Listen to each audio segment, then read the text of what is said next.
Tov, les filles, Boker Tov, nous sommes donc mercredi.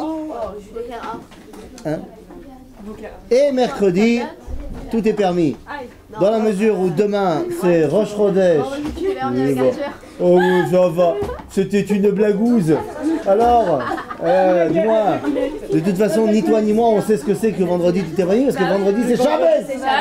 Alors, on a reçu la nourriture sur la télé. Voilà. Mais oui, c'est interdit. Oui. Non, parce que c'est pas shabbatique. Non, c'est pas shabbatique, ça veut pas encore dire que c'est interdit. Mais c'est quand même interdit. Pourquoi c'est interdit? Parce que tu habites en Israël. Dites que c'est interdit comme ça. Et que vu qu'en Israël, tous les gens qui travaillent à la télé, ce sont des juifs, donc en mettant un mitri, tu profites du travail d'un juif pendant Shabbat. Et vu qu'en France, dans l'audiovisuel, et particulièrement vendredi, tout est permis, c'est une Arthur. Non, moi je regardais pas vendredi, tout est permis, je regardais NCIS. Bekitour, dans tous les audiovisuels français, il y a énormément de juifs qui bossent dedans, donc quand tu regardes la télé le Shabbat, même si tu as mis sur minuterie, tu profites du travail d'un juif pendant Shabbat, et c'est assaut. Et si je regarde NCIS, c'est pas en direct. Il y en a des trucs qui sont en direct. Non, vendredi. Et puis même derrière les écrans, il y a des gens qui bossent. Non mais vendredi tout est permis, c'est enregistré. Non mais je m'en fous de vendredi, tout est permis. Il y a des gens qui bossent le Shabbat dans l'audiovisuel. Non, il n'y a personne qui travaille dans les bureaux, dans rien. Personne le Shabbat. C'est Shabbat, bien Est-ce que sûr. par exemple,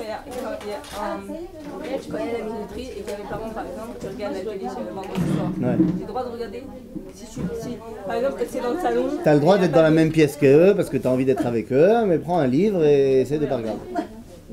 Et regardez NCIS. D'ailleurs, en parlant de Shabbat, la dernière fois, on était dans une rituel, et en fait, il y avait des classes gratuites, donc on est tous allés, mais ils nous ont dit on est ouvert Shabbat. Mais on ne savait pas si on pouvait prendre ou pas. Mais les glaces, elles étaient fermées? Non, c'était ouvert. Non, les glaces, c'était des glaces... Sorbet. Ah, les sorbets, non, c'est pas possible. Pourquoi? Parce que le sorbet, tu sais pas d'où il vient, tu sais pas comment il est fait, machin. Si c'est un truc qui est ouvert Shabbat, mais que c'est des produits fermés, genre tu vas dans une macolette, tu achètes une bouteille de coca. Pas Shabbat, t'arrives mercredi, mais il se trouve que la macolette elle est ouverte Shabbat. T'as le droit d'acheter ton coca mercredi chez lui. Ok, par contre, s'il vend des croissants, tu peux pas acheter chez lui. Ok, alors. C'est pas le problème, c'est pas la question. La question est de savoir d'où il est produit. Est-ce qu'il est, tu sais pas s'il est pas produit pendant Et quand Shabbat. on mange une agendas alors que c'est ouvert Shabbat aussi. C'est des goyim. Depuis quand les goyim ils doivent faire Shabbat? Agenda, c'est des juifs. Mais bon, ceux qui travaillent, c'est pas les Donc, mais si je vais à Paris et que je prends ça n'importe où, j'ai le droit. Non. Parce qu'ils mettent plein d'autres choses, il n'y a pas que du fruit et de la glace. Ça veut dire que j'ai pas le droit de manger les sortes de persil. Je connais pas Bertillon, il faut regarder la liste. Oui, Non. Bertillon, on a le droit. Bertillon, on a le droit. Encore une fois, je te dis, si c'est pour acheter un truc fermé, tu vas acheter une glace Magnum fermée, c'est bon. On les a toujours dit en fait. On a le droit, je glace McDonald's. C'est caché? Non, on est Israël. Israël. Top, les filles, venez, on fait pas maintenant une route cache-route sur les sorbets. C'est très intéressant en soi, les sorbets, bavadaï, mais nous avons un autre sujet qui nous intéresse, à savoir Parashat Toldot. Parashat Toldot, les amis, et oui, alors je suis vraiment dégoûté. Ah bah non, je suis pas dégoûté en fait avec vous, parce qu'on l'a fait, Baruch Hashem. J'avais, pendant l'aube d'un instant, j'ai pensé qu'on n'a pas fait la Parashat Rae Sarah, mais si, on l'a fait, donc on est à jour, tout va bien. Et la vérité, il y en a peut-être qui ont essayé d'avoir une réaction moqueuse par rapport au titre que j'ai donné au cours d'aujourd'hui. Mais le titre que j'ai donné au cours d'aujourd'hui, messieurs, dames, s'inscrit dans la droite ligne de beaucoup d'expressions françaises que vous connaissez, mais que vous ne savez pas qu'elles sont tirées de la Torah. C'est parce que pas je savais. Exactement, qui va à la chasse faire sa place, ça vient de notre paracha. Non mais vous pouvez réfléchir 2 secondes s'il vous plaît. Ça calme la faute. Ça aussi c'est vrai. C'est vrai. Bekitso, on va rentrer dans le vif du sujet. Alors je vous ai amené la feuille pour qu'on ne perde pas 3 heures à chercher dans les versets. Je fais ça parce que je suis faible. D'accord ? Je fais ça parce que j'ai pas envie de perdre le temps à vous attendre en cherchant, mais c'est pas bien. Ok, ça vous mâche le travail et c'est pas bien. Donc rappelez-vous que c'est pas bien. On est des assistés. C'est vrai que c'est pas bien, mais c'est pas grave. Nahon, c'est pas bien. Ça adhère. On est des Français. Une fois qu'on l'a dit, c'est besed. Vous avez évidemment donc lu la paracha. Oui, évidemment. Pourquoi j'ai l'impression que c'est pas vrai? C'est évident. Je vois pas de quoi tu parles. J'ai l'impression que tu mens. Non mais tu sais quand tu vas étudier quand Non mais on sait pas. Asma, Azma, on a étudié 15 fois à l'école. Tu sais quoi? Eh bien, madame, je vais te dire un truc. Un jour, il y a le Rav Kook, il a envoyé une lettre à son fils quand il était en train d'étudier en Allemagne. Il a envoyé une lettre à son fils et il lui a une lettre, mais il l'a éclaté. Il l'a éclaté. Il a dit comment? Qu'est-ce que j'apprends? Comme ça, il lui a dit. Il a dit en ashkénaze. Hein. Il a dit qu'est-ce que j'apprends? J'ai entendu dire que tu ne revenais que 30 fois sur ton étude. C'est-à-dire chaque chose que tu étudies, tu le réétudies que 30 fois. Il a dit l'odomé ne ressemble pas à celui qui étudie 100 fois son étude, à celui qui étudie 101 fois. Non mais c'est quoi 30 fois? Et aujourd'hui que j'ai étudié à l'école.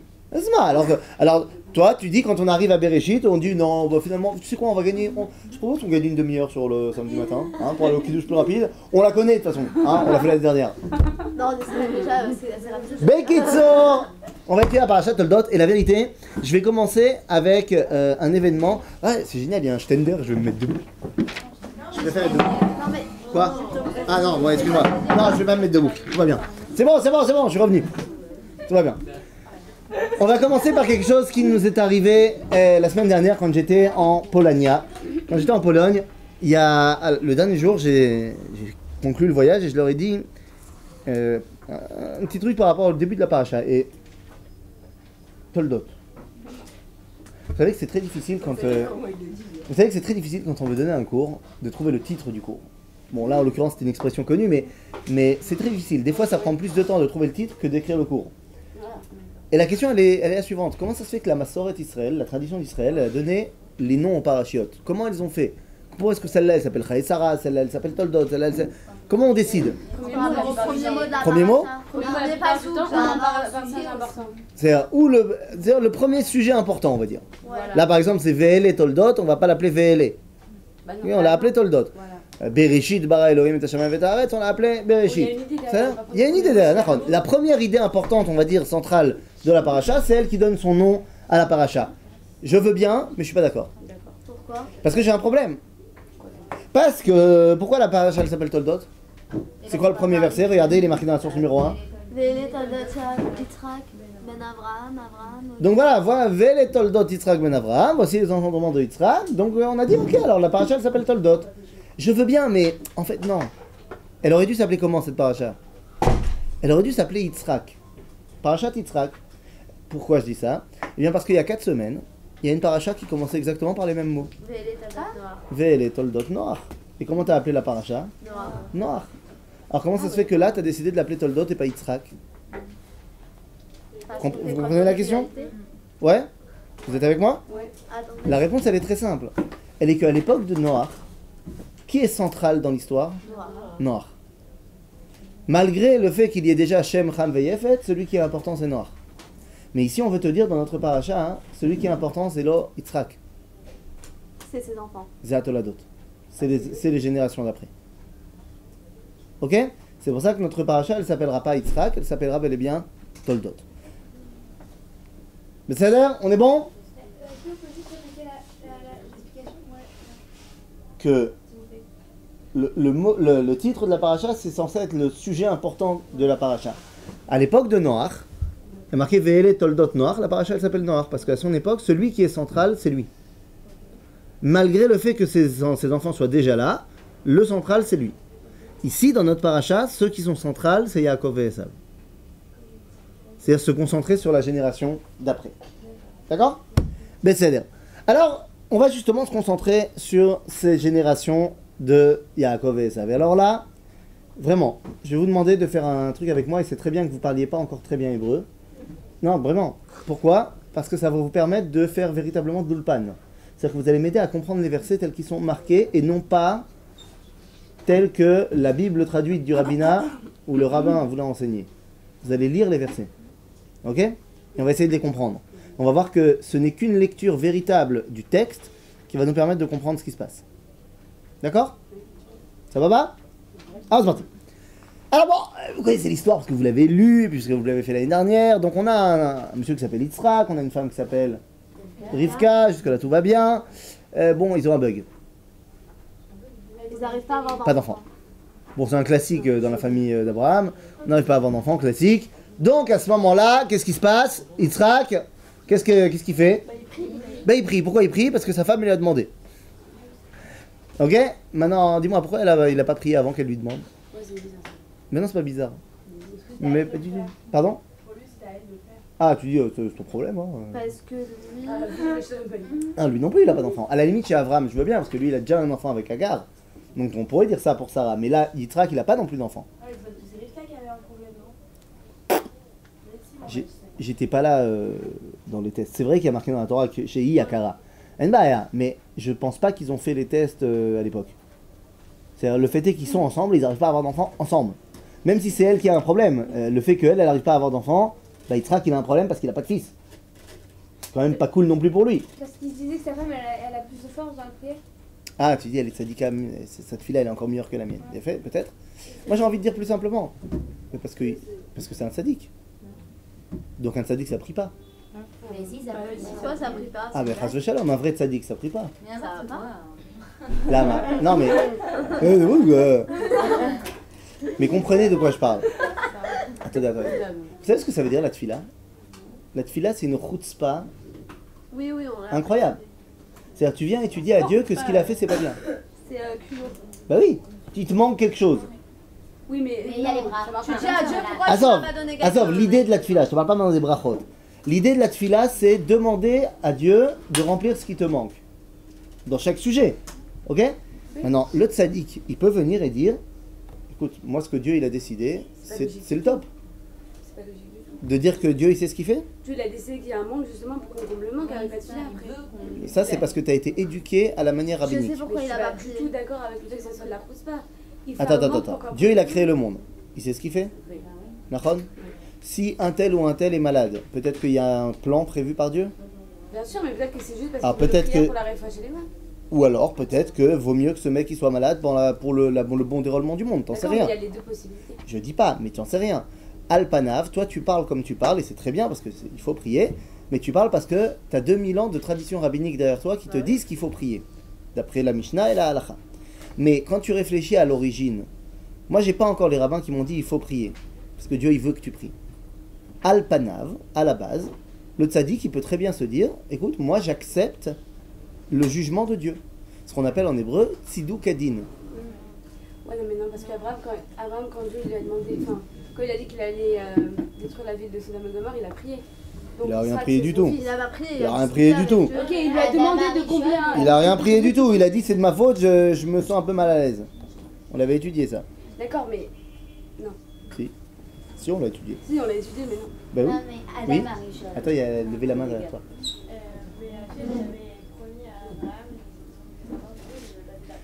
Donc, il a fait, tu commences à avancer vers le Inyan.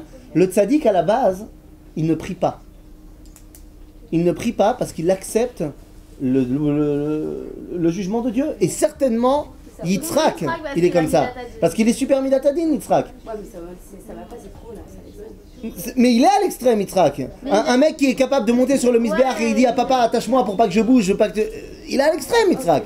Mais Ça va Adam Arishon, Oui. quand il est venu sur terre, il a quand même prié. Ah ouais, c'est marqué où ça? Ben si. Ah ouais, c'est Quand- marqué où? pour la pluie. Ah ouais, c'est marqué où ça? C'est écrit ça. Ah, bah, montre-moi où c'est écrit. Encore une fois, je vais pas te lâcher toute l'année. Ne mélange pas ce qui est marqué et ce qui est du domaine du Midrash. Mais pourquoi? Mais le Midrash, Parce ça que- complète la je- Torah. Et non pas l'inverse. Et non pas l'inverse. Non, attends. Le Midrash est là pour t'aider à comprendre les versets. Pas l'inverse. Toi, ce que tu fais, c'est l'inverse. Toi, ta Torah chez Birtav, c'est le Midrash ou ce qu'on t'a enseigné. Et il se trouve que des fois ça colle avec les versets, et des fois ça colle pas, mais c'est pas grave. Mais c'est pas écrit ça non plus. Non, c'est pas marqué. Montre-moi dans la Torah, dans le parachat de Bereshit, où il y a marqué que Adam il a prié pour la pluie. Si tu me trouves, sans shekel. C'est vrai. Ça va? Non, mais comme il n'y a pas et qu'il est sûr de lui parce qu'il a écrit la Torah longtemps.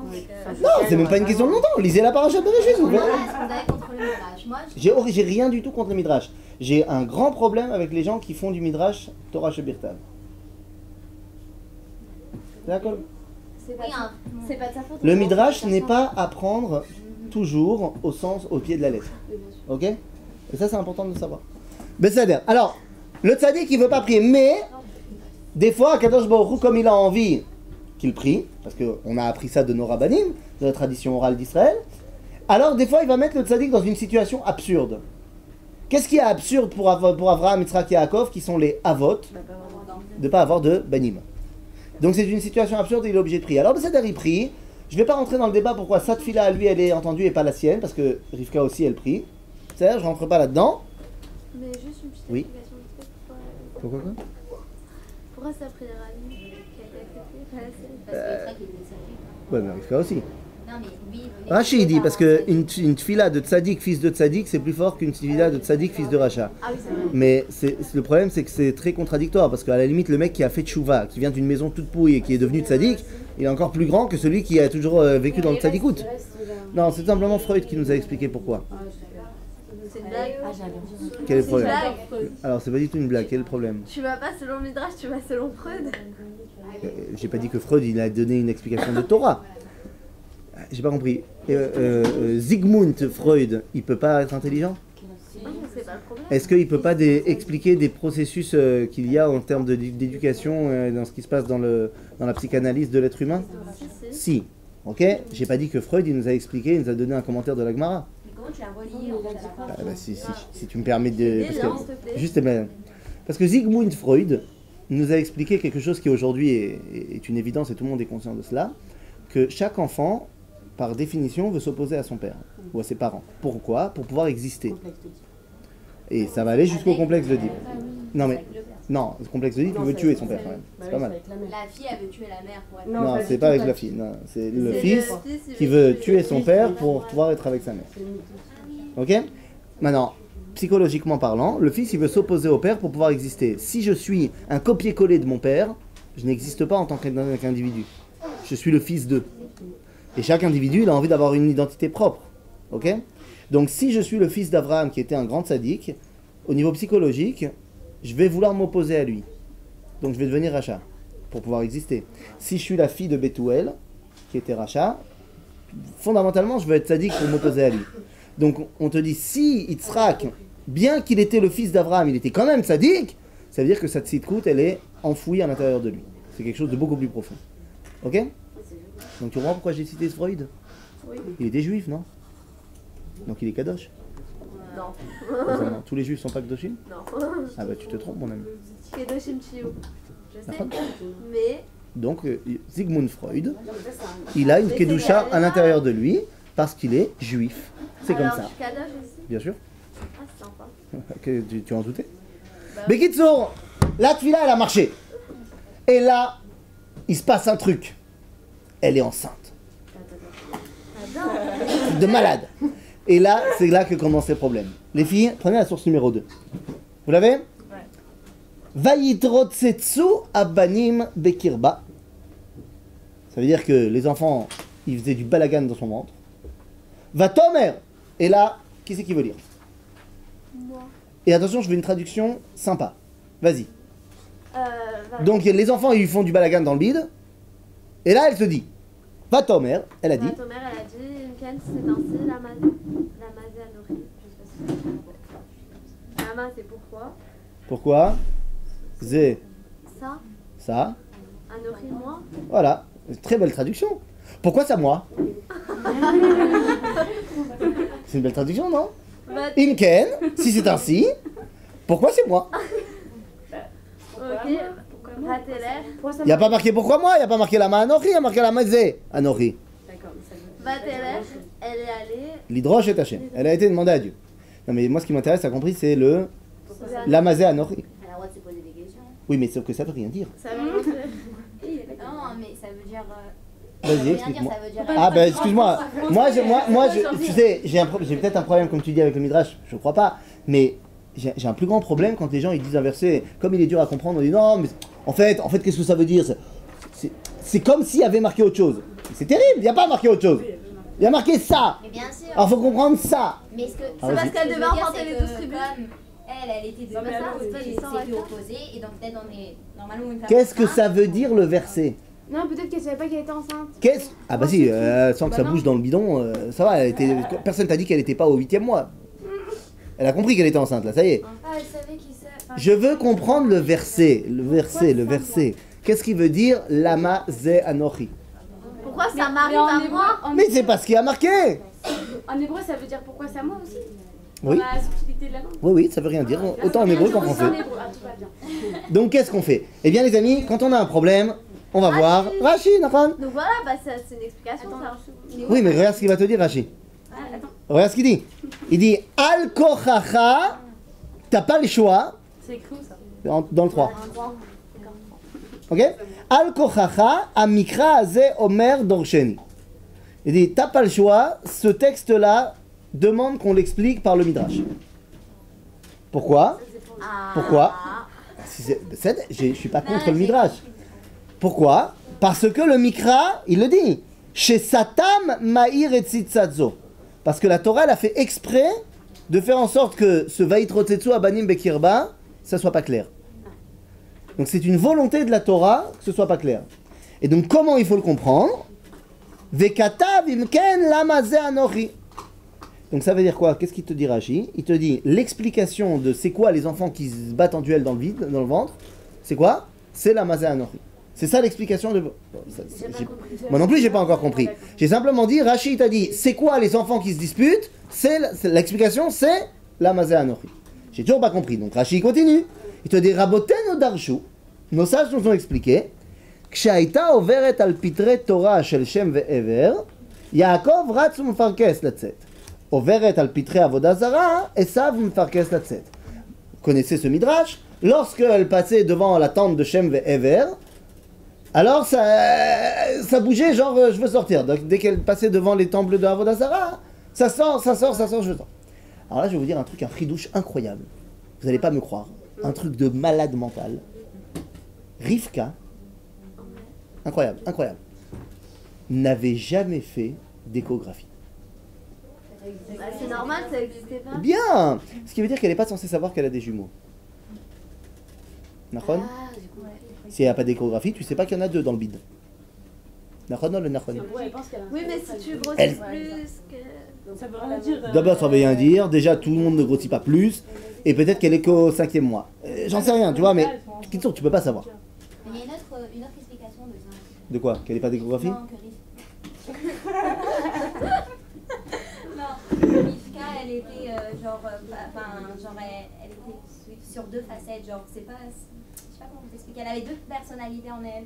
Donc Rivka, elle est schizophrène, c'est ça que m'entend. Je suis pas schizophrène quand même. Hein. Tiens, on reste avec Rivka Imenu.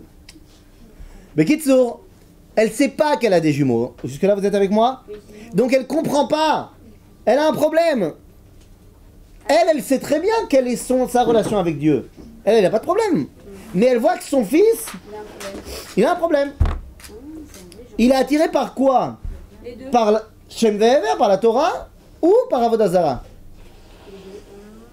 Bah, et donc elle veut comprendre quel est le Dieu de cet enfant-là. Est-ce que c'est Avodah Zarah ou est-ce que c'est Torah?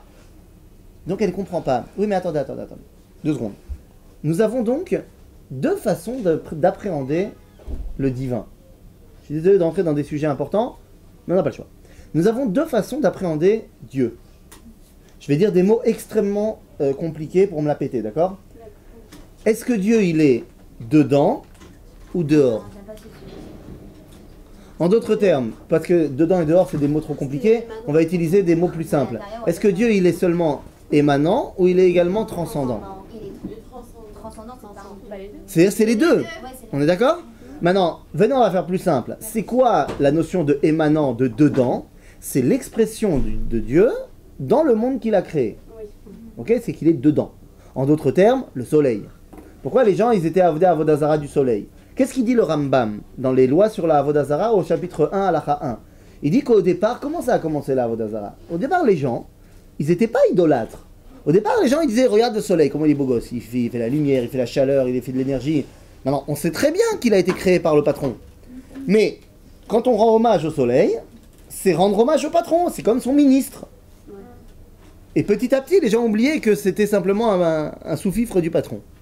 Mais ça veut dire quoi? Ça veut dire que toute la Avodah Zarah, toutes les idolâtries, dans toutes les mythologies, tous les dieux, ce ne sont que des expressions des forces de la nature. D'accord? Prenez la mythologie grecque, regardez chacun des dieux, c'est des expressions de certaines forces de la nature, que ce soit la foudre, les océans, et ainsi de suite. Donc lorsque je suis idolâtre, en fait, je perçois Dieu où? dans ce monde-ci. D'accord? Comment s'appelle Dieu lorsque je le perçois dans ce monde-ci? Il a un nom. Alors, Elohim, tu as raison. Donc dans ce monde, la nature. Ok? Dans ce monde, c'est Elohim, tu as raison. Mais il y a un autre nom qui nous intéresse ici, qui est encore plus probant. Lorsque nous avons vu, nous, Am Israël, Dieu se dévoiler 100% ici, dans ce monde, c'est-à-dire qu'il était capable de chambouler ce monde, quand est-ce qu'on a vu ça? Dans l'ouverture de la mer Rouge, Nachon. Et bien, qu'est-ce qu'on a dit? Regarde ce qu'on a dit, dans la source numéro 5, je saute à la 5 volontairement. Qu'est-ce qu'on a dit? C'est dans la Shirat Hayam, on a dit Ozi vezimratia, vaili lishua. Et qu'est-ce qu'il y a marqué? Ze eli ve'anveu. Rashi nous dit là-bas, qu'est-ce que ça veut dire? Ze, c'est quelque chose que tu peux montrer du doigt. C'est-à-dire une expression ici. Oh, ça, c'est Dieu. Ze. Le nom de Dieu, lorsqu'il se dévoile Baolam à Ze, c'est quoi? Maintenant, c'est Ze. Nachon. Le nom de Dieu, Baolam à Ze, c'est Ze. Ok, c'est son nom. Ze Eli Ve'anveu. D'accord? Vous me suivez? Yofi. Maintenant, lorsque Dieu dévoile qu'il est au-delà de ce monde, qu'il est transcendant, qu'il dépasse les qualités du monde, et donc il va nous donner le dibour, qui va nous parler, donner la Torah, Mahamad Har Sinai. Comment est-ce qu'il s'appelle? Alors tu as raison, Yudke Vavke, mais il a un autre nom pour se dévoiler. Anochi. Qu'est-ce qu'il y a marqué dans le début des 10 commandements? Anochi Hashem Elohecha. Il y a comme le Hachem. Nachon. Misé Hashem Elohecha. Comment il s'appelle? Anochi. Et d'ailleurs, il y avait quelqu'un qui l'avait très bien compris avant nous. C'était Caïn. Vous vous rappelez quand Dieu il lui a dit pourquoi tu as tué ton frère? Qu'est-ce qu'il lui répond? Hashomer Achi Anochi. Qui est le gardien de mon frère? Anochi. Toi. S'il est mort, c'est que tu voulais qu'il meure. Mais ça là. Donc, Anochi, c'est le nom de Dieu lorsqu'il dépasse les lois de la nature. En d'autres termes, lorsqu'il est Baolam Abba, Baolam Aelion, dans le monde qui dépasse ce monde-ci. Le nom de Dieu, Baolam Azé, dans ce monde-ci, c'est Zé. C'est quoi la Avodah Zara? La Avodah Zara, c'est une perception partielle de Dieu, puisqu'elle n'est que dans ce monde-ci. Donc, maintenant je comprends ce que dit Srazal. Ils disent, c'est quoi l'amazé anochi? Eh bien, c'est que lorsque Rivka va devant la Avodah Zara, ça bouge, et lorsqu'elle va devant Torah, ça bouge. Comment est-ce que Rivka, elle dit ça? Parce que Rivka est très intelligente, et elle comprend très bien, elle est prophétesse, ne l'oubliez pas. Alors elle dit, Vayitrotsetsu abanim bekirba, ça sort et à la Avodah Zara et à la Torah. Et donc elle se dit, Imken, puisque ça bouge dans tous les sens, Lama, pourquoi ça bouge dans tous les sens? Quel est le Dieu de cet enfant? Zé ou Anochi? Vous comprenez ce qu'elle dit? Elle veut savoir quel est le Dieu de cet enfant. Est-ce que c'est Zé, Olamazé, ce monde-ci, je kiffe ce monde, ou Anochi? Je comprends que ce monde n'est qu'une étape pour arriver à quelque chose de beaucoup plus grand. Ok? Tu es avec moi? Yofi. Attends, juste Oui. 2 secondes, on a... Où tu m'as perdu? Il y a écrit l'amazé anochi. Nachon. Tu comprends que Zé, c'est le dévoilement de Dieu, Baolam Hazé? Oui ou non? Attends. Zé, c'est le nom de Dieu dans ce monde-ci. On est d'accord? Si je ne prends que ça, et que je dis que Dieu, il n'est que dans ce monde-ci, ça s'appelle Avodah Zara. Parce que c'est pas vrai que Dieu, il est que ici. Dieu, il dépasse ce monde-ci, c'est lui qui l'a créé. On est d'accord là-dessus? Yofi. Donc Zé, c'est la notion de Avodah Zara. C'est la notion de Dieu, il est ici. Anochi, c'est lorsque Dieu se dévoile au-delà de ce monde-ci, lorsqu'il nous donne Aseret Adibrot, Anochi Hashem Elohecha. Ok? Donc Anochi, c'est le nom de Dieu dans un monde qui dépasse ce monde-ci. Donc Rivka, qui voit que son enfant, il se bat et pour ça, elle ne comprend pas. Elle dit en fait, c'est qui alors le Dieu de mon enfant? Mon enfant, il est attiré par quoi? Par Zé ou Anochi? Ok? En d'autres termes, toute la paracha va être le débat et le duel entre Zé et Anochi. Ok, on va voir quelle va être la solution, finalement. Donc, Bessader. Et d'ailleurs, regardez ce qu'on dit. Rashi, il dit, Davar Acher, toujours dans le numéro 3 à la deuxième ligne. Davar Acher, autre explication de Rashi. Mitrotzetzim ze imze ou merivim benachalat shne olamot. Ils se disputaient pour l'héritage des deux mondes. Ah bah tiens, on vient d'en parler. Il y a quoi comme monde d'après le judaïsme? Olam hazeh, ve olam haba. Et d'ailleurs, qu'est-ce qu'on a appris au Gan? Ou alors c'était juste mon Gan? Que Yaakov, il voulait quoi? Olam haba. Et ça, il voulait quoi? Olam hazeh. On vous a appris ça aussi? Alors pourquoi ils se disputent? Ben voilà, t'as raison. Si on vous a appris ça, c'est qu'il y a un bug. Parce que si c'est ça, il n'y a pas besoin de se disputer. Bah oui. Donc Rivka, elle T'as a compris, fait c'est ça quoi le avec bail? Si tu dis que Yaakov il veut Olam Haba et ça il veut Olam Hazeh, pourquoi ils se disputent? Ça veut dire quoi, ça veut dire Bah et chacun il veut autre chose, donc très bien, ils n'ont pas besoin de se disputer. Disputer les Le mondes. Olam Haba de Yaakov, c'est dans ce monde-là qu'il voulait se souvenir. Non, Olam Haba ça s'appelle Olam Haba. Mais Yaakov, il a pas envie de pas être dans ce monde. Pourquoi? Il peut très bien dire que ce monde en fait il m'intéresse pas, ce qui m'intéresse c'est uniquement le spirituel. Oui, mais il faut qu'il soit dans ce monde pour avoir le Non, pourquoi? Moi si je peux Bah, si. à manger un gâteau par semaine, ça me suffit. Il n'y a aucun but, il n'a pas d'expression. Alors ça c'est toi ce que tu dis. C'est parce que moi on m'a dit au Gan. Si on me dit que Yaakov il veut Olam Haba, Ve'esav il veut Olam Hazeh, il n'y a pas de raison de se disputer. Ils se disputent parce que les deux veulent les deux. Par contre, chacun a une prédisposition pour un et pas pour l'autre. Yaakov, effectivement, qu'on verra dans la suite de la paracha, ou Ishtam Yoshev Ohalim. Il a une prédisposition pour Olam Haba. Esav, quant à lui, il a une prédisposition pour Olam Hazeh, mais les deux veulent les deux. D'accord. Donc on a maintenant deux options, je te donne la parole dans 2 secondes. On a deux options maintenant. Soit on bosse ensemble, Yaakov et Esav, et on crée un peuple formé de 2 tribus. Une tribu Esavite et une tribu Yaakovite. Esav s'occupera de la royauté, et Yaakov s'occupera des Kohanim. D'accord. On peut imaginer un truc comme ça, où ça marche ensemble. Un peu ça. Les deux sont ensemble. Un a une prédisposition pour ce monde-ci, donc c'est lui qui gère. L'autre a une prédisposition pour le monde du spirituel, c'est lui qui gère, mais ils sont ensemble. Et s'ils n'arrivent pas à être ensemble, qu'est-ce qu'on fait? Ben, soit on tue l'un des deux, soit on essaye de prendre les qualités de l'autre. Mais ça, on va voir à la suite de la paracha. Oui. Ça veut dire quoi, l'hérité de ce monde-ci ou le monde futur?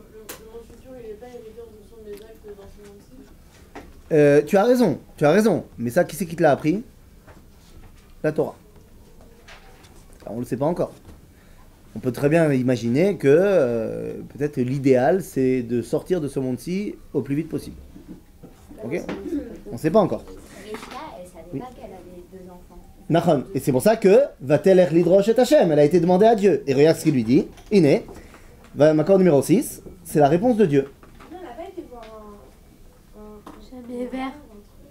Elle a pas été voir Shem. Alors, dans le Midrash, on dit qu'elle a été voir Shem Ve'ever, et en fait, que c'était un ange qui a appris les traits de Shem Ve'ever. Maintenant, le Midrash, c'est sympa. Regarde ce qu'il y a marqué dans le texte. Va-t-elle l'hydroche et Oui, mais Hachem. Hachem en passant par quelqu'un. Ça c'est ce que va te dire le Midrash. Mais pour nous, ce qui est important, c'est que c'est Dieu qui lui répond. D'ailleurs, c'est ce qu'il y a marqué au Makor 6. Va Yomer Hachem, là. Il y a un truc que je comprends pas. Oui. Il n'y avait pas la Torah et tout, et Dieu il leur parlait des tontes. Après, on a la Torah, on fait des mitzvot, C'est une très très bonne question que tu poses. C'est une excellente question que tu poses. La vérité, c'est une tellement bonne question que je suis obligé de faire une parenthèse. On a vraiment du mal, Bémet, très souvent, on a du mal non seulement à comprendre ce qui est marqué dans la Torah, mais on dit souvent, non mais ce qui est marqué dans la Torah, c'est les temps bibliques. C'est genre une autre dimension spatio-temporelle. Parce que on ne peut pas comprendre ce qui s'est passé dans la Torah. Pour une raison simple. Le monde dans lequel on vit est fondamentalement différent du monde dans lequel ont vécu nos ancêtres. Je t'explique pourquoi. C'est pas une question de... Il y a plus de pollution maintenant, il y a plus de technologie maintenant. C'est pas de ça que je parle. Il y a un truc fondamental qui a changé entre l'année moins 586 et nous. Il y a avant moins 586 et après moins 586. C'est-à-dire il y a 2500 ans, il s'est passé un truc. Qu'est-ce qui s'est passé? Il s'est passé que Dieu, il a décidé, il y a 2500 ans, d'enlever sa présence. C'est-à-dire que Dieu, à partir de ce moment-là, n'est plus palpable. Avant, tout le monde sait que Dieu, il est là. Ils le ressentent. Je ne peux pas te dire comment. Je ne l'ai pas vécu. Mais c'est un fait. Dans la Torah, dans tout le Tanakh, tu trouves des juifs, tu trouves des gens qui servent Dieu, tu trouves plein d'idolâtries dans tous les sens possibles et imaginables. Il y a un truc qu'il n'y a pas dans tout le Tanakh. Il n'y a pas d'athée. Ça n'existe pas l'athéisme. Parce que tu ne peux pas être athée quand tu ressens le divin. Et les gens ressentent le divin. Ok ? Exemple, je te donne un exemple. Est-ce que, donne-moi un rabbin qui est pour toi que tu considères bien. Genre, c'est un bon rabbin. N'importe qui, je m'en fiche. Comme tu veux. Le rabbi, bien fait. Le rabbi Lubavitch, c'est un vrai rabbin, c'est un tzaddik. C'est-à-dire, on est d'accord là-dessus ? Yofi. Est-ce que tu peux imaginer 2 secondes que le rabbi Lubavitch il tombe dans la Avodah Zara ? Non, d'accord non, je veux dire, même pas Chas Veshalom. C'est quoi ? C'est même pas Chas Veshalom. Parce que, c'est là. Par contre, est-ce qu'on peut imaginer, alors c'est quoi ? Peut-être que tu n'arriveras pas à imaginer le rabbi, mais prends des rabbins que tu mets moins sur un piédestal que le rabbi, même si je pense que ça marche aussi. Est-ce que tu peux imaginer qu'un jour, le rabbi de Lubavitch, avec toute sa grandeur, il était au Kiddush, après la Sina. C'est quoi ? Avant qu'il devienne le rabbi, quand il était plus accessible. Est-ce que ça peut imaginer qu'un jour, pendant le Kiddush, il était là, il discutait, machin, avec les gens, et il y a 2 personnes qui mangeaient le cracker à côté de lui, qui ont parlé sur un tierce. Ça s'appelle comment ? La Shonara. Est-ce que c'est possible d'imaginer que peut-être à ce moment-là, le rabbi ne leur a pas dit tout de suite « Ah là là là là là là là, Shonara, arrête !» Est-ce que c'est possible d'imaginer que peut-être une fois, il est tombé en entendant du Lashon Hara ? Peut-être que c'est possible. On peut imaginer un truc comme ça. On espère que non. Chas Veshalom. Mais non, c'est pas moi qui ai dit le rabbi. N'importe quel rabbin. Mais les rabbinim, en vrai, ils sont pas d'un niveau... Il faudrait faire en sorte de ne pas tomber, mais ça peut arriver. Mais par contre, quand je t'ai demandé, est-ce que tu peux imaginer qu'il tombe dans la Avodah Zara ? Non, moyen. Alors qu'à l'époque du Tanakh, c'est tout l'inverse. T'as des gens qui sont des gdolé olam. Des mecs qui connaissent... Prends un mec comme Achav, le roi d'Israël. Roi d'Israël, qui a été placé là par Dieu. Et le mec, il fait de la Avodah Zara, la méadrine, quoi. Genre, Avodah Zara, glad kosher, quoi. Et il a obligé tout le peuple à faire de la Avodah Zara. Aval, dans son royaume, la Shonara, ça n'existe pas. Pourquoi la Shonara ça n'existe pas ? Parce qu'au niveau des valeurs morales, la parole ça avait une autre valeur à l'époque que ça a aujourd'hui. Et pourquoi est-ce qu'on peut tomber dans la Avodah Zara ? Il y a un jour, il y a un roi d'Israël qui s'appelait un roi de Yehuda, qui s'appelait Ménaché, qui était aussi un mec qui a fait de la Avodah Zara. Et un jour, Rabbi Chia, beaucoup plus tard, donc dans l'époque de la Gemara, il donne son cours et à la fin du cours il dit voilà, demain on va parler des 3 Réchaïm d'Israël, les rois d'Israël qui ont fait de la Avodah Zara. Le soir, Ménaché Melech Yehuda, il lui arrive en rêve. Tout ça c'est marqué dans la Gemara. Il arrive en rêve et lui dit mais dis-moi, tu t'es pris pour qui ? Comment tu parles de nous ? T'es un grand malade toi ? Il dit bah excuse-moi, Avodah Zara, c'est pas cool. Il dit ah c'est toi le grand rabbin de la génération ? Il dit bah oui c'est Bibi. Il dit ah bon, bah si t'es si fort que ça, je vais te poser une question de halakha. Par quel endroit il faut commencer à manger le pain de la challah le Shabbat ? Par le milieu ? Non, par le morceau le plus brûlé. Le plus cuit. Pourquoi ? Parce que s'il est le plus cuit, c'est que c'est celui qui a cuit en premier. Donc c'est mamash la challah de la challah. Bon, c'est-à-dire, alors Rabbi Chia lui dit, attends, mais c'est incroyable, si tu sais autant bien la halakha, alors pourquoi tu as fait l'idolâtrie comme ça ? Il dit, idiot, tu peux même pas imaginer ce que c'était le monde dans lequel moi je vivais. Si tu avais vécu à mon époque, c'est marqué dans la Gemara, si tu avais vécu à mon époque, tu aurais soulevé ta jupe pour courir plus vite que moi faire de la Avodah Zara. De là, j'apprends 2 choses, que les rabbins ils avaient une jupe. Et deux, que tu imagines bien que ça veut dire qu'à l'époque, l'attrait pour la Avodah Zara, c'était quelque chose qui dépasse la condition du je suis religieux ou pas religieux. Il y avait une telle présence divine que les gens, alors si tu arrives à la conduire dans le sens de la Torah, ça va, mais les gens, sinon, ils étaient... Mais il y a 2500 ans, Dieu il a décidé d'annuler sa présence. Ça correspond avec ce qu'on appelle la destruction du premier temple. Maintenant, Me'anien Meod,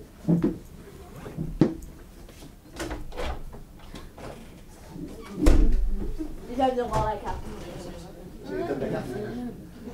Me'anien Meod,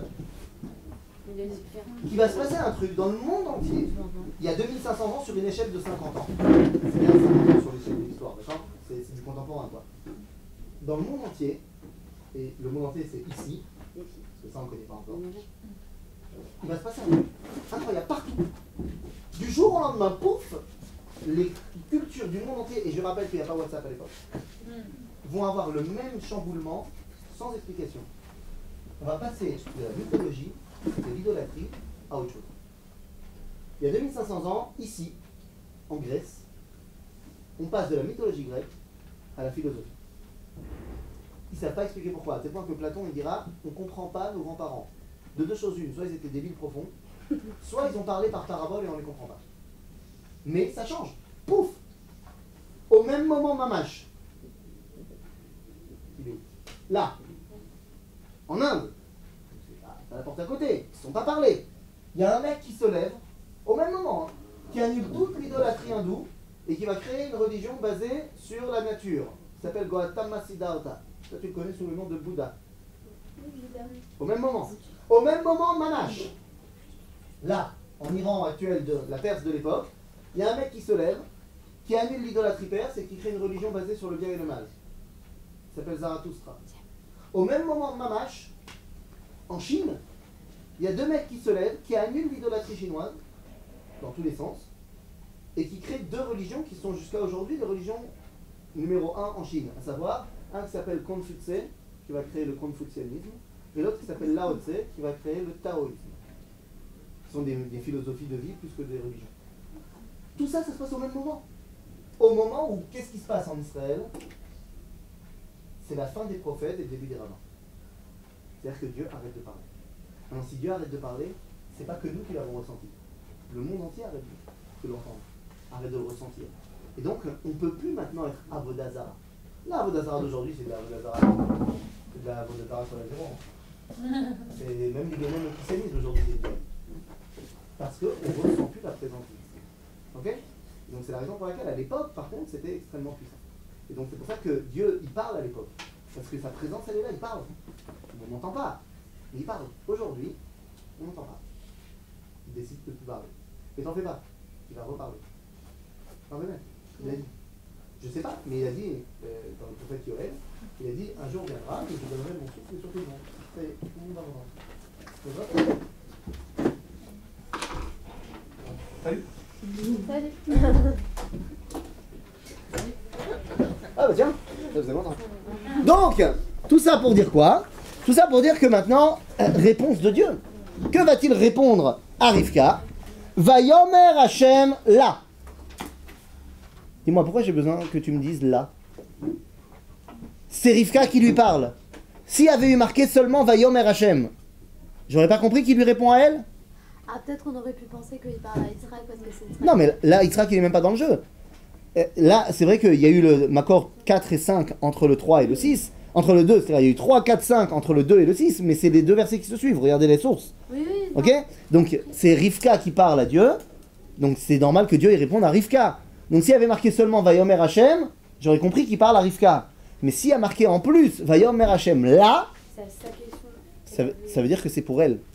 Et de là, Chazal vont dire la velolo. Et là, c'est une info que vous devez savoir. Parce que maintenant, Dieu va dire, Rivka le sait. Yitzhak ne le sait pas. Et Rivka ne va pas lui dire.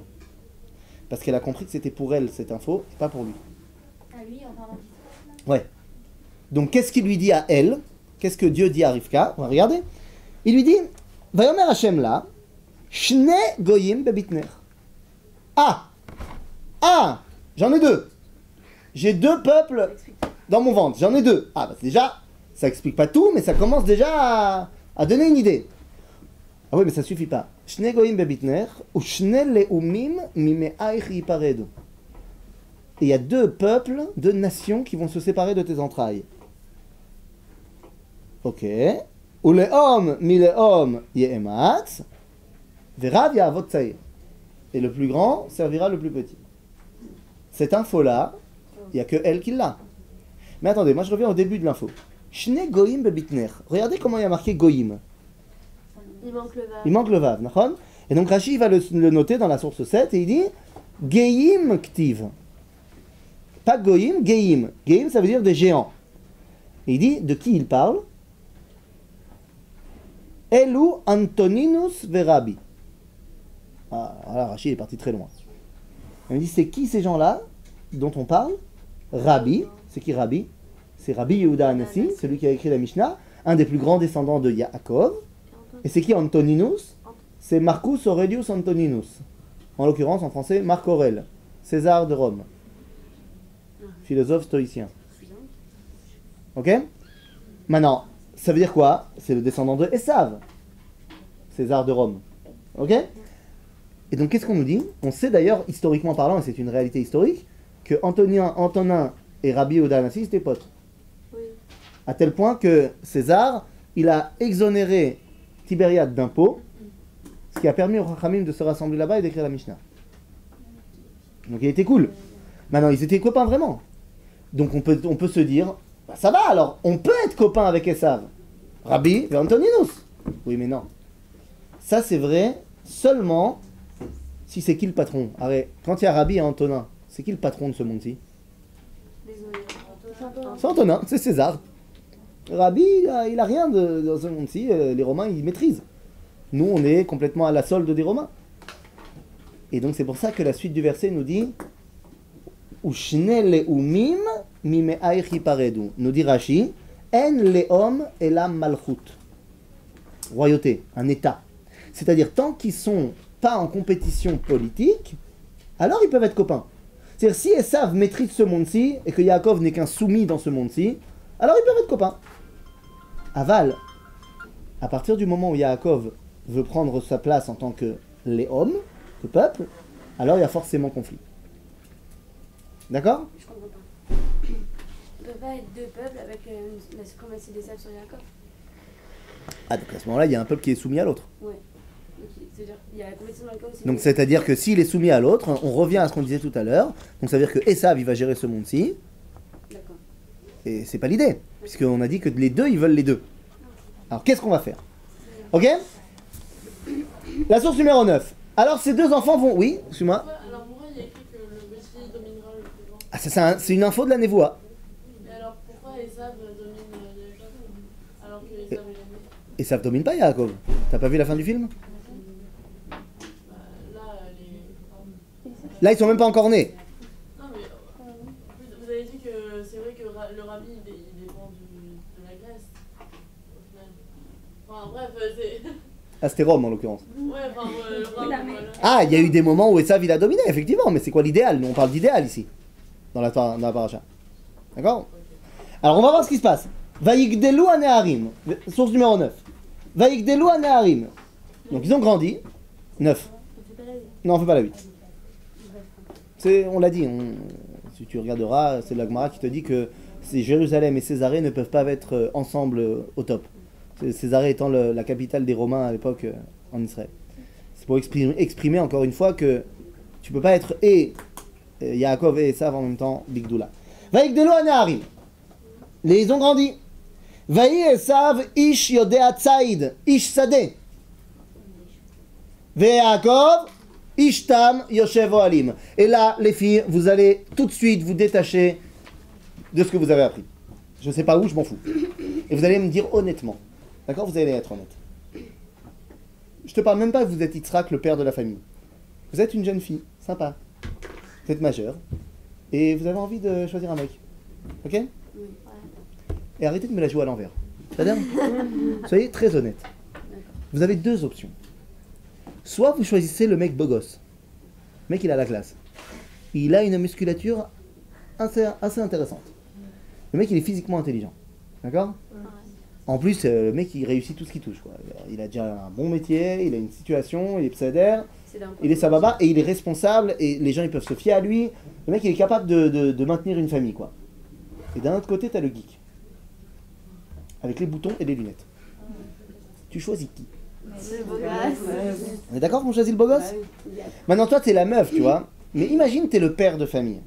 T'es le père de toute une tramoula, toute une tribu comme ça. Et tu dois choisir maintenant un successeur. Un rebelote. T'as le mec qui sait gérer. T'as le mec qui a la bibliothèque. Et les midotes, il en a?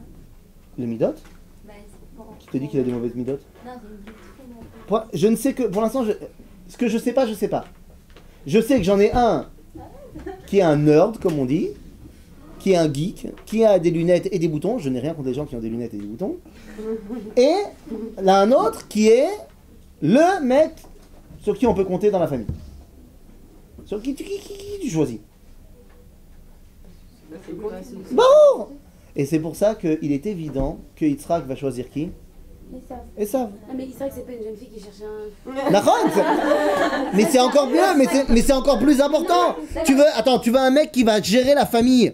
Tu vas prendre un mec qui sait pas sortir de sa bibliothèque? Mais faut pas être aveuglé par le physique non plus. Mais non mais non. Il cherche quelqu'un pour gérer la famille, c'est Non, Slicha, tu as fait exprès de pas écouter. J'ai pas parlé que beau gosse, ok? J'ai dit, c'est un mec qui est beau gosse, ok? Mais qui est surtout un mec qui sait gérer, qui a une bonne situation, qui sait prendre des responsabilités, qui sait, les gens peuvent se remettre à lui, le mec qui sait gérer une famille, le mec qui sait ramener à manger. Mais c'est pas parce que quelqu'un de la bibliothèque qui sait pas faire la même chose? Si. Non? Bah si. D'accord. Si. C'est-à-dire, là ce qu'on nous dit c'est que Yitzhak, Esav, c'est un mec qui sait gérer. D'accord. Et il sait ramener à manger. J'ai compris que. C'est ça qui est important. Parce que le mec qui est à sa bibliothèque, il sait pas ramener à manger. Il sait pas chasser. Ça veut... Il sait chasser avec ses livres? Il n'y a pas que lui qui peut chasser. C'est qui le patron de la famille? T'as pas compris dans quelle situation, dans quel monde on vit? Non mais il n'y a pas que deux personnes, il n'y a pas que le chef de famille qui nourrit la famille. Il y a bien d'autres C'est lui personnes qui donne le peuvent ton. aider le chef de Non, non, famille. c'est lui qui donne le ton. Ah bon? Et comment il faisait pour manger? Bah, je sais pas, mais c'était lui aussi, c'était celui qui étudiait le plus. Mais qui t'a dit? Je sais pas, c'est comme ça. On sait. Ah ouais, c'est comme ça, on sait. C'est pas Moi, si d'Afrique, bien. dans la paracha de cette semaine, je vois que Yitzhak il va creuser des puits. Oui, bien sûr, on parle que de ça. Non, bah non, on parle pas de ça pour les autres. Non, mais pour lui, c'est ce que je dis. On parle Donc lui, il savait gérer. Il a besoin maintenant d'un mec qui va le suivre. C'est qui? Mais qui te parle de Torah pour l'instant? Mais lui, il étudie. Il y a un mec qui est concret dans ce monde-ci et il y a un mec qui est spirituel. C'est très bien d'être spirituel, mais tu peux pas mettre le spirituel à la tête de l'État. Mais T'imagines si aujourd'hui tu mets le Rav Ovadia Yosef ou le Rav Litzman en tant que Premier ministre? Ribono Shel Olam, l'État d'Israël il meurt en une année. Hein. Il peut pas voir qu'il est. Il peut pas ne pas le voir qu'il est mauvais, il vit avec lui. Mais qui t'a dit qu'il était mauvais? Non mais moi je suis pas. Oh, temps mort. Lorsque je lis la Torah, je ne sais pas ce qui a marqué après. Oui, mais lui. J'ai vu nulle part que Esav c'était un rachat. Faut pas avoir les deux extrêmes dans tous les cas. Mais si, là on voit les deux extrêmes. Bah oui mais c'est ni lui, c'est pas bon. Ah bah si, il va bien falloir choisir un de mes enfants pour le D'accord, gérer. mais il n'y a pas raison de préférer plus l'un que l'autre. L'un, il Mais est trop non, mais extrême. c'est pas une question de préférer dans le sens je l'aime plus ou je Mais l'aime j'ai pas moins. dit ça, dans le Il y a sens une où question c'est de extrême. j'ai besoin maintenant de choisir un successeur. C'est ça qui se joue. Bah j'ai deux options. J'ai Yaakov ou Esav. On aurait tous choisi Esav. Mais lui, il a choisi Moi je ça suis pas pour les d'accord. mêmes raisons. Ah ouais? Il a choisi ça parce que. Vas-y. Non, parce que. C'est marqué dans le midrash, vas-y. Ah, c'était pas son. Ah, c'était pas son. Non. Vas-y. Dis-moi pourquoi. Pourquoi il a choisi? Tu veux qu'on lise? C'est marqué. Non, parce C'est marqué? que pas question de Kibbutz Avim, C'est marqué. Il faut aimer le plus éloigné. C'est ch'touillotte. Enfin, c'est ch'touillotte, tu as raison, c'est midrash. Mais c'est pas ce qui est marqué. Regarde ce qui est marqué. C'est parce T'as, que encore une fois, tu nous l'as fait. Encore une fois, tu as pris le midrash en tant que sens propre. Et si jamais ça s'accorde avec les versets Lama, d'Amalo, et sinon, bah tant pis. Regarde ce qui a marqué. Vayigdelo Anaharim, Vayi Esav Ishsadeh, Ish Yodat Tzait Slicha Ishsadeh, Yaakov Ishtam Yoshev Alim. Vayehav Yitzrak et Esav, qui. Ça veut dire quoi, qui? Parce que. Voilà la réponse. Il n'y a pas marqué qui ou Ayarachok, Vetzach la sortir les vavod, D'accord, mais on. Qui regarde. Parce qu'il donnait à manger. Qui tsaïd Befiv, parce qu'il était capable de ramener à manger. Mais d'accord, mais on. Et arrête de me dire qui ouvre Chokim. Il n'y a pas marqué. Mais c'est Yitzhak, Sam, c'est pas. Non. Nahon, tu as raison. C'est Yitzhak Stam, c'est-à-dire c'est pas Yitzhak Stam. Mais non, C'est Yitzhak. C'est-à-dire Yitzhak il comprend quel est l'enjeu. Mais c'est justement pour ça que c'est pas parce qu'il a choisi ça, Regarde. parce que c'était un homme qui chassait, bien sûr. Ah ouais, alors pourquoi? Qu'est-ce qu'il y a Mais marqué? parce que Yitzhak, il sait très bien. Enfin, Yitzhak, il avait aussi la névoie, donc il savait très bien. Que Non, moi je suis. il savait très bien que quoi? Non, qu'il fallait rapprocher en quelque sorte Esav. Je veux bien. Parce que. Je veux bien qu'il le rapproche, mais de là à en faire le successeur, le dirigeant de la famille, c'est encore une autre histoire. Maintenant, par contre, tu as raison, là-dessus je suis d'accord, c'est beaucoup plus facile de faire tchouva à quelqu'un que de changer sa nature. C'est de Donc, ça qu'on a. donc, je suis d'accord que peut-être, et encore c'est pas marqué, mais disons que Esav il n'est pas le plus grand tzaddik en termes de application de la Torah, disons. Yitzhak il comprend très bien que là je fais avec ce que j'ai. J'ai un mec qui gère le monde, mais qui est pas super tzaddik, et un mec super tzaddik qui vit dans une autre planète. Bah ça va être plus facile de mettre à la tête de la famille le mec qui gère le monde et je vais essayer de lui apprendre des midotes, plutôt que le mec qui a des super midotes, mais qui sait pas faire une tente. Parce que, mal à la saute, concrètement, il va falloir gérer ce monde. Maintenant, je sais même pas si c'est vrai que Yitzhak, il est pas bien. Parce que regarde ce qu'il y a marqué. Que qui Esav? Que Esav, il est pas bien. Il y a marqué, comment est-ce que Yitzhak, il se comportait, pourquoi il l'aimait? On dit qu'Itzaïd befiv. Alors, ça veut dire qu'il lui a donné à manger. Mais Rashi, il dit, parce que la tsoud, il était capable donc de chasser, mais également, ou les ramot et aviv befiv, qu'il le trompait. Veshoalo, Abba, Aer, Me'asrim, et Amelar, ve et Ateven. Il lui posait une question. Et là, je m'oppose encore une fois à ce que j'ai appris à l'école. Parce que moi, à l'école, on m'a dit, oui, en fait, quand Yitzhak, il enseignait à Yaakov et Esav, il avait la gmour et devant lui. Mais en fait, ce que tu sais pas, c'est qu'à l'intérieur, il y avait la bande à Picsou. Et bien sûr, il faisait croire à son père qu'il étudiait, mais en fait, il disait autre chose. Bon. Azov. Je suis pas d'accord. Il lui pose une question. Et une question qui est une question de Talmid Racham. Il dit, papa, comment on fait pour faire le maaser sur le sel et sur le foin? Vous savez ce que ça veut dire faire le maaser? Faire le maaser, ça veut dire dévoiler la kedusha qu'il y a dans quelque chose. Ok? D'accord? C'est ça le maaser. Maintenant, est-ce qu'on fait le maaser sur le sel et sur le foin? Non. Non, pourquoi? Parce que c'est pas kadosh. Non, c'est pas que c'est pas kadosh. C'est que, pourquoi tu peux pas? Parce que le sel, c'est du minéral, c'est trop loin de notre vitalité à nous. Et le foin, c'est du végétal, mais c'est des détritus. Ok? C'est des déchets. Donc on ne dévoile pas la kedusha là-dedans. Maintenant, Esav, ça veut dire quoi son nom? Assouille, parfait. Total. Il est né avec les poils, avec les trucs, il est parfait. Ah oui. Esav, il ne peut pas comprendre qu'il y a un domaine dans le monde dans lequel on ne peut pas dévoiler Dieu. Attends. Il est parfait, Attends. il est entier. Il dit, papa, comment on fait pour... Comment c'est possible qu'on ne peut pas faire? Et Esav, il est détruit par ça. Et il dit, c'est tout ou rien. Si tu me dis qu'il y a un endroit qu'on ne peut pas dévoiler Dieu, c'est que c'est un bluff le dévoilement de Dieu. Donc c'est soit je prends tout, soit sinon je prends rien. Ben si, c'est très logique au contraire. C'est, toi tu réagis pas comme ça parce que tu n'es pas parfaite. Baruch Hashem. C'est-à-dire que toi et moi, on comprend qu'il y a des manques en nous et qu'on va les compléter. Mais c'est contre la nature de Esav. Esav, il est total. C'est-à-dire qu'Esav était parfait. D'accord? C'est son nom. S'il était vraiment parfait, il comprendrait tout. Ben, il est comme Moshe. Il n'arrive pas à comprendre qu'il y a une kedusha dans quelque chose qui est imparfait. Donc il n'est pas parfait s'il ne comprend pas quelque chose. C'est justement ça son problème. Il Mais est s'il est pas trop parfait, parfait. Léat. Si tu me laisses aller jusqu'au bout des choses, on va comprendre. Ok. Et là, il se passe un truc. Vayazed, je suis à la 11. Vayazed Yaakov Nazid. Ok? Vayavo Esav Minasade Vewayef. Et là, encore une fois, je peux pas accepter l'image qu'on nous en a fait. Bon, Yaakov il fait son plat de lentilles parce que le Midrash il dit que c'était la Shiva de Avraham, Beseder, ça va. Mais Esav il arrive du Sadeh Vewayef. Qu'est-ce que ça veut dire? Fatigué, hein? Ah ouais? Parce que le mec il a été chassé un petit peu alors il est crevé? Alors il est tellement crevé qu'il dit je peux plus, je vais mourir, vas-y, je te vends mon roi d'aînesse. Mais là, il y a le Midrash. Attends le Midrash. Je veux pas le Midrash. On dit que... Non, je veux pas le Midrash. Mais on dit Non, je veux pas le Midrash. je veux qu'on comprenne la Torah. Regarde ce qui est marqué dans la source numéro 12 de secondes. C'est un truc que tu dis tous les matins. Ça veut dire quoi ça? Qui donne La force à ceux qui sont fatigués. Et comment on dit quand on est fatigué? Il n'y a pas marqué comme ça. Aïef. Relis. Ah oui, Yaef. Non. Alors, il y a marqué quoi? Yaef. Qui Yaef, ah non. Non, dans la bracha. Il y a Yaef. Yaef. Au futur. Non, c'est pas au futur, c'est un autre mot. C'est-à-dire être fatigué physiquement pour recevoir le kohar. Kohar, c'est du kohar physique. Ok, en hébreu. Donc celui qui n'a pas de force physique, il est Yaef. Il n'est pas Ayef. En hébreu moderne, Ayef, ça veut dire fatigué. Mais dans la Torah, Yaef, ça veut dire je suis fatigué physiquement. Ayef, ça veut dire quoi? Fatigué, spirituellement. Nishmatman. Au niveau de la neshama, c'est-à-dire au niveau du spirituel. Qui ayefan nafshi, va nous dire dans Yov. Hein? On est fatigué au niveau spirituel. Ben regarde. Vayavo Esav minasade ve'oyef. Vayomer Esav el Yaakov. Qu'est-ce qu'il lui dit? Dans la 11.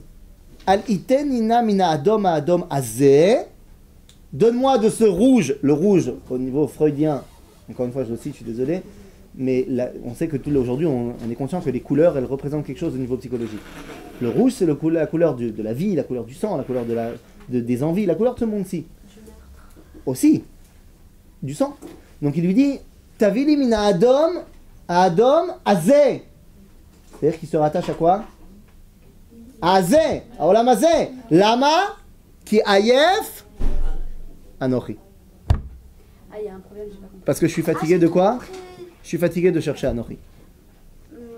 Comme il a pas trouvé la... Nachon. Alors il a préféré tout lâcher. Je comprends pas. Ça Tu fait comprends? référence à sa question sur le... Bidiouk. C'est qui le Aliyah spirituel et c'est qui le Aliyah matériel? Yaef, ça veut dire physiquement. Ayef, ça veut dire au niveau spirituel. Et ça, il a dit Ayef. Nachon. D'accord. Parce qu'il est Ayef de quoi? De Anochi, de chercher Anochi. Moi, ce que je comprends pas avec l'histoire du droit d'aînesse et tout. Attends, ça arrive, 2 secondes. Ça arrive. Vayomer Yaakov, il y a du business à faire. Je suis juif ou je suis pas juif? Attends, Michra kayom et bechorat rali. on note l'explication. Il lui dit quoi? Qu'est-ce qu'il y a? Tout va bien? Il lui dit, vends-moi ton droit d'aînesse. Mais c'est quoi le droit d'aînesse?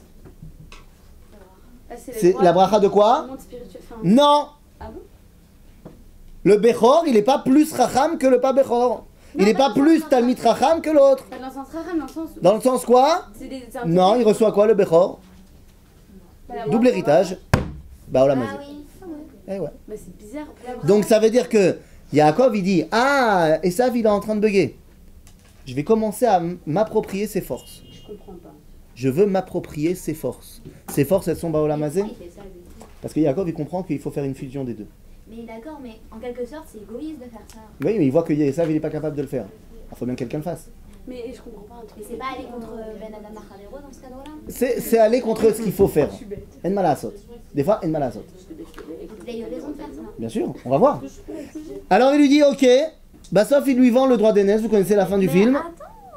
Non, je peux pas, je suis désolé. Et là, il y a marqué. Alors, là c'est la fin du premier épisode du film, où finalement, Yaakov a pris la Bechora de Esav. Ok, jusque là on est bon? Je comprends pas comment Esav il a pu le donner, sachant qu'il venait de dire qu'il était attaché au monde-ci. Nachon, mais qu'est-ce qu'il dit? Parce que j'ai pas lu, hein, t'as raison, je vais lire. Il dit, Mechora kayom et Bechorat rali. Vayomer Esav, Ine anochi olech lamut. Mi olech lamut? Anochi. Dieu est mort. Lama. Comme Nietzsche. Nietzsche, il a dit dans Ainsi parlait Zarathustra, il a dit, Dieu est mort, j'étais à son enterrement. Non, il avait raison ou pas? Qu'est-ce qu'il raconte? Bien sûr qu'il avait raison. Mais qu'est-ce qu'il raconte? Bien sûr qu'il avait raison. La représentation que le monde chrétien se faisait de Dieu, au 19e siècle, elle est morte. Alors, c'est pas Juste ça deux meurt pas, minutes. je veux dire. La conception qu'on en a, elle peut mourir. Et donc Esav, il dit, Anochi olech lamut. Et donc, puisque Anochi olech lamut, il n'y a plus rien qui a véritablement de valeur. Et donc, qu'est-ce qu'il dit? Velamazé li bechora. Alors, Lamazé, il sert à rien en fait. Alors lui, il venait le... Et il se dit, bah maintenant, la seule chose, il va devenir, si tu veux, à ce moment-là, Esav, il devient ce qu'on appelle, en philosophie, c'est le nom m'échappe, un philosophe de l'absurde. Vous connaissez la philosophie de l'absurde? C'est une école philosophique qui est née au XXe siècle, qui dit que rien n'a d'importance. Et pourquoi après il va chasser, pourquoi après il va vouloir tuer son frère alors? Bah, attends, 2 secondes, athlète. À ce moment-là, c'est la fin du premier arc. Yaakov semble avoir pris l'avantage. Seulement, tout ça, Yitzhak ne le sait pas. D'accord? Il ne sait pas la névoie que Rivka a reçue, et il ne sait pas le business qui a été fait entre les deux frangins. Donc maintenant la Torah va nous expliquer quel est l'idéal qu'on a commencé à voir chez les deux enfants. On va voir quel est cet idéal Befoal. Parce qu'il y en a un qui représente cet idéal pour l'instant, il s'appelle Yitzhak. Et regardez ce qu'il y a marqué. Donc après il y a l'histoire où Yitzhak il arrive Be'eretz Pelishtim, parce qu'il y a la famine, donc il est là-bas parce qu'il y a à manger au Gush Katif. Et là il y a rebelote l'histoire avec Avimelech. C'est pas le même Avimelech, mais bon, l'homme chané. Il arrive là-bas, et là, regardez ce qu'il y a marqué. Dans la 13. Vaïki archulo hasham ayamim. Ça fait longtemps qu'il était là-bas. Vayashkef Avimelech melech pelishtim be'ad hachalon. Avimelech, il a maté un petit peu ce qui se passait dans la maison de Yitzhak. Vayar ve'ine Yitzhak metzachek et Rivka ishto. Et ça, c'est un passouk qui est très bizarre. C'est Parce que je sais bien que Avraham, il a eu des relations intimes avec Sarah. Je sais bien que Yaakov, il a eu des relations avec Rachel et Léa. Ils ont eu des enfants, je ne suis pas débile. Mais la Torah, elle ne me le dit pas en général. Elle ne me raconte pas la vie intime de mes avot et mes imams. C'est pas Tzniut. Ouais. Et pourtant là, Oui, mais s'il y a un on doute me sur dit le un sujet, verset, on se rappelle. on me dit Yitzhak, il a joué avec sa femme. Ils n'ont pas fait un Scrabble. Mais Tzarek, ça veut dire ils ont fait des hamham. Ils ont fait des hamham. Oui, madame. Parce qu'il y a un doute peut-être. Parce que quoi hein? Parce que Yitzhak. C'est quoi? Ça te dégoûte? Tu sais, à un moment donné, pour faire des enfants, il faut. Hein, sinon, ça marche pas. Ils sont mariés, ils ont le droit. Quoi? C'est tzadikim, qu'est-ce qu'il y a? D'ailleurs, c'est au-delà de ça. Yitzhak ou Kadosh. Pas Kadosh comme toi et moi, on est Kedoshim. Non, non. Yitzhak, il a... Non, je t'explique. Yitzhak, il a atteint... Vous faites Messilat Yesharim ici? Ouais. Ouais. Alors, vous savez que la dernière mida de Messilat Yesharim, c'est quoi? C'est à Kadosh. Ouais. Ça passe après celui qui est Tahor. Celui qui est Tahor, vous verrez, Rabbi Moshe Chaim Lotzato, il dit, le Tahor, il doit s'écarter des choses qui sont dangereuses Baolam Hazeh pour que ça ne vienne pas lui porter atteinte. Ok? Ça vient après la prichout.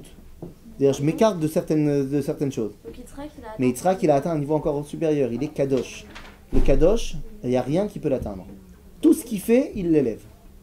C'est pour ça que chez Yitzhak, qui a réussi à comprendre l'union du Olam Haba et Olam Hazeh, et qu'il le vit au quotidien, chez lui, on peut même parler de ses relations avec sa femme.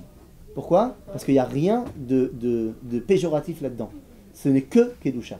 Parce qu'il n'y a pas plus Olam Hazeh que d'avoir une relation avec sa femme. Je t'expliquerai quand tu seras plus grande. Et il n'y a pas plus Olam Haba que d'avoir une relation avec sa femme. Parce que c'est à ce moment-là que tu fais descendre une nouvelle Neshama. Oui, mais elle savait qu'elle pouvait plus avoir d'enfants, non? Pourquoi? Parce qu'on dit. Ah, je crois que c'est Midrash. Laisse tomber. D'abord, si tu me poses la question à moi, je pense que cette histoire-là, elle se passe avant la naissance de Yaakov et Isaac. Ah ouais? Pas du tout, c'est pas bizarre. Bah oui, sinon c'est bizarre. Oui, c'est pas forcément chronologique. Je pense que c'est de ce rapport-là qu'est né Yaakov et Isaac. Oui. Parce que les autres ne sont pas au niveau de Yitzhak. Mais alors. C'est pour ça que le Zohar il dira que Yitzhak ou Ameshubach Sheba Avot. C'est le top des Avot. Tu remarqueras que Yitzhak, il a qu'un seul nom, Non, mais je suis pas d'accord. comparé aux autres. Que Yitzhak, il a qu'une seule femme. Que Yitzhak, il a jamais quitté Israël. Yitzhak, il est particulier par rapport aux autres. Ok? Yitzhak, c'est le patron. Oui? Non, Metzachek. Ça veut dire jouer. Oui, ça veut dire aussi rigoler. Seulement dans la Torah, Metzachek, ça veut dire aussi... Oui, c'est-à-dire, mais il n'y a pas marqué qu'elle a rigolé avec son mari. C'est-à-dire, ne cherche pas. Et tous les commentateurs sont d'accord là-dessus pour dire que ils n'ont pas fait un Scrabble. C'est-à-dire, bien sûr, le Scrabble existait, bien sûr. Bekitsour, à ce moment-là, oui. L'intérêt de ce verset-là, c'est pour la suite des événements, pour comprendre que ce qui est en train de se jouer ici, c'est l'union de Olam Hazeh et Olam Haba, qui se réalise à 100% dans cette relation-là. Oui. Non, parce que si Quoi? c'était l'union, il n'y aurait pas eu Esav et Yaakov. C'est complètement. L'idée, c'était de réunir Esav et Yaakov. D'accord? Ça n'a pas marché, donc. Ça n'a pas marché. Donc, comme ils n'ont pas réussi à être ensemble tous les deux, il y en a un qui va décider de devenir également l'autre. D'accord, mais ça veut dire que là, ce passouk-là, ils n'ont pas l'union de Olam Haba et Olam Non, Hazeh. Moi, il y a un truc qui me choque dans ce passage. non, ce passouk-là, il montre quel est l'idéal. Et l'idéal, il est oui à atteindre. Je te rappelle que Yaakov, il va finalement avoir combien d'enfants? 12 garçons et 13. une fille. Il va falloir la marier, cette fille. Et Chazal, ils disent qu'il aurait dû la marier avec Esav. Pour le faire rentrer dans la famille. Oui. D'accord? Et pour- Bekitsour. Attends, j'ai pas le temps de vous laisser poser des questions. Ah, il n'y a pas le temps. Il y a un Il n'y a pas le temps, Slicha. Et là, Vaïk Izaken Yitzhak. Là, Yitzhak, il était vieux, et là tout le monde dit, c'est un vieux gâteux, il va mourir, il sait plus reconnaître son fils. Déjà, il mourra que dans 64 ans, déjà, Aleph. Ah ouais, c'est la- Et deuxièmement, c'est pas parce que t'es aveugle que tu deviens sénile. Mais Bennett. Quoi? Parce que t'es aveugle, alors tu reconnais plus ton fils parce qu'il a mis 2 poils de mouton sur les bras? Vous vous rendez compte de l'histoire? Là, on va avoir un Rivka qui dit à Yaakov, bon, alors regarde, voilà, ton père, il a envoyé Esav chercher, mais il va lui donner la Bechora. Moi, j'ai eu une info que je peux pas te dire, mais j'ai eu une info que c'est toi qui dois gagner. Donc, on va faire un stratagème. Je vais te foutre 3 poils de mouton sur les bras et ça va le faire. Nous, ben, mette. J'ai déjà travaillé avec des aveugles. Ils reconnaissent très bien les gens qui rentrent dans la pièce. Ils ont un sens super mémoire. Naron. Donc quoi? Yitzhak, parce qu'il a mis du bouton, alors ça y est, c'est fini? Et là, regardez, j'ai pas le temps de développer énormément, mais il faut le dire, c'est le plus important. Lorsque Yaakov finalement arrive, regardez ce qui se passe. Dans la 18. Prenez directement la 18. Prenez la 18. Prenez la 18. Prenez la 18. Désolé de sauter sur... l'homme jamais. Prenez la 18. Vayavo el aviv. Donc finalement, Yaakov, il arrive, c'est lui qui va lui donner à manger. Agav, qu'est-ce qu'il lui a demandé Esav, Yitzhak à Esav? Il lui a dit, va chasser et prépare-moi à manger. Va chasser, olamazé, et prépare-moi à manger. Il n'y a rien de plus olamazé que de manger. Parce que c'est là que je suis conscient que si je mange pas, si je peux pas vivre. Ok? Maintenant attendez. Yitzhak, ça suffit pas qu'on lui donne à manger. Et il dit, ve'aselim mat'amim ka'asher ahavti. Il veut que ce soit bon aussi. Pour lui faire comprendre à Yitzhak que olamazé, il y a un idéal dedans. Et une fois que j'aurai mangé, qu'est-ce que je vais te faire? Je vais te donner la bracha, olamaba. Il est en train de lui apprendre que l'idéal c'est de faire le lien. Et ça, il va chasser, mais entre-temps, il y a Rivka qui passe avec Yaakov, machin, et finalement, Yaakov arrive dans la tente. Va yavo el aviv. Il arrive. Va yomer avi. Va yomer ineni. Ok. Mi ata beni.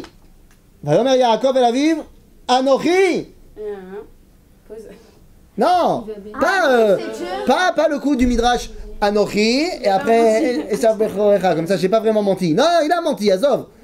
Il a dit, enfin la Nochi. Non, il n'a pas menti. Anochi, c'est Dieu dans son état. Il a fait Nachon. C'est-à-dire que, qu'est-ce qu'il lui dit? Il dit Anochi, ve'esav ze bechorecha. C'est Nachon. Mais là, qu'est-ce qui se passe? Comment ça se fait que Yitzhak, il voit pas le subterfuge? Eh bien, regardez. Non, il l'a pas vu. Non, regarde. Vayomer Yitzhak el beno, maze miarta limtso beni. Comment ça se fait que tu as été aussi vite? Vayomer ki ikra Hashem elech alvanai. Vayomer Yitzhak el Yaakov, geshana ve'umushecha. Ah, je sens la ruse. Viens que je te touche. Vayigash Yaakov el Yitzhak aviv, vayemusheu. Vayomer. Et là, Yitzhak, une fois qu'il l'a touché, il lui dit un truc. Akol kol Yaakov, vayadaim yedei Esav. La voix est la voix d'Yaakov et les mains sont les mains de Esav. Et là, c'est moi qui parle. Et là, regardez ce qui se passe. Akol kol Yaakov vayadaim yedei Esav, velo ikiro. Et il l'a pas reconnu. Et là, je vais vous dire le kletch du cours et on va terminer là-dessus. Vous savez pourquoi Yitzhak il n'a pas reconnu Yaakov? Pas parce qu'il est sénile et débile. Parce que c'est pas Yaakov qui arrive dans la tente. C'est pas Esav non plus. Celui qui rentre dans la tente, c'est un nouveau personnage qu'on connaissait pas dans le casting. Au secours. Eh oui. Celui qui arrive dans la tente, messieurs, dames, c'est ce qu'on appelle en mathématiques Yaakov plus Esav. Comment ça s'appelle Yaakov plus Esav? Pour l'instant, le nom que Yitzhak lui donne, ce truc-là qui rentre dans la tente, il s'appelle Akol Kol Yaakov Vayadaim Yedei Esav. Il s'appelle la voix et la voix de Yaakov et les mains sont les mains de Esav. Nous, on sait comment il s'appelle au final, ce mec-là. Vous savez comment il s'appelle? Israël. Définition de Israël. Israël, c'est Yaakov plus Esav. À ce moment-là, Israël rentre dans la tente. Yaakov le sait pas. Yitzhak non plus le sait pas. Mais il comprend qu'il se passe un truc. Et qu'est-ce qu'il dit? Vayarach et reach beni et reach asher asadeh beracho Hashem. Il lui dit, voilà l'odeur que j'ai ressentie quand j'étais au Gan Eden après la Akedat Yitzhak. C'est cette odeur-là. C'est bon, c'est ça. Dans notre paracha, on est en train de dévoiler l'identité d'Israël. Israël, nous, Am Israël, c'est celui qui est capable d'être Yaakov et Esav. En d'autres termes, de faire le lien entre Zé et Anochi. En d'autres termes, d'être capable de maîtriser le monde de la Torah, le monde du Olam Haba, le monde du transcendant, mais également de le mettre en pratique et de sublimer à Olam Hazé. De ne pas dire, moi je suis un religieux, mais l'État je le laisse entre les mains des goïms. Pas du tout. C'est quand tu es capable de mettre la Torah dans les institutions étatiques que tu dévoiles la vérité d'Israël. Et vous comprenez pourquoi l'État d'Israël, c'est l'expression la plus grande de cette fusion-là. Parce que tant qu'on est des communautés religieuses, mais que le monde il est géré par les goïms, bah c'est Esav qui gère, et nous on est Yaakov dans la tente. Lorsqu'on décide de prendre les rênes politiques du monde, tout en étant la voix de Yaakov, alors on devient Israël. C'est ce qui s'est passé dans le début de cette paracha. Et je termine en disant, je ne vais pas vous le lire, mais je vous le dis simplement ce qui a marqué dans la 20. Dans la 20, c'est ce que dit le Rav Kook. Il dit, c'est justement ça. Esav, il était shlemut, perfection. Alors que Yaakov, il était ishtalmut, perfectionnement. Et il nous dit, le Rav Kook, qu'il faut les deux. Parce que s'il n'y a que la perfection, alors il y a un bug dans tout ce qui est imparfait. Tu n'arrives pas à le gérer. S'il y a que le perfectionnement, tu n'arrives pas à voir qu'il y a un idéal. Lorsqu'il y a les deux, ça s'appelle Israël. Et c'est ça qu'on a mis en place dans notre paracha. Et grâce à ça, eh bien, Yaakov est en passe de devenir Israël. Ça va prendre 5 étapes. C'est ma dernière phrase. 5 étapes pour Yaakov de devenir Israël. La première dans notre paracha, lorsqu'il achète la Bechora de Esav. Ok? Deuxième étape, lorsqu'il lui chope la Bracha, à la fin de la paracha. Troisième étape, lorsqu'il lui chope sa femme. C'est-à-dire la femme qui était censée être pour Esav, à savoir Léa. Quatrième étape, lorsqu'il va se battre avec l'ange de Esav. Et cinquième étape, lorsque finalement il arrive à Bethel, après toutes ces péripéties, et que Dieu il l'appelle Israël. Chez Bezrat Hashem Niske, qu'on ait la chance de mériter notre titre d'Israël et qu'on représente cette identité-là. Amen. En fait, Esav c'est ballot. Aval, comme ça n'a pas marché, ça marchera. C'est pour ça qu'on dit dans la Tfila, c'est un passouk de la Torah, que Vaishpot et Tar Esav. C'est-à-dire qu'il viendra un temps où on viendra à Har Seir pour rassembler Esav avec nous. Ça viendra. Ça va? Bezrat Hashem, qu'on ait la chance d'être Israël. Amen, Keniraton. Shabbat Shalom.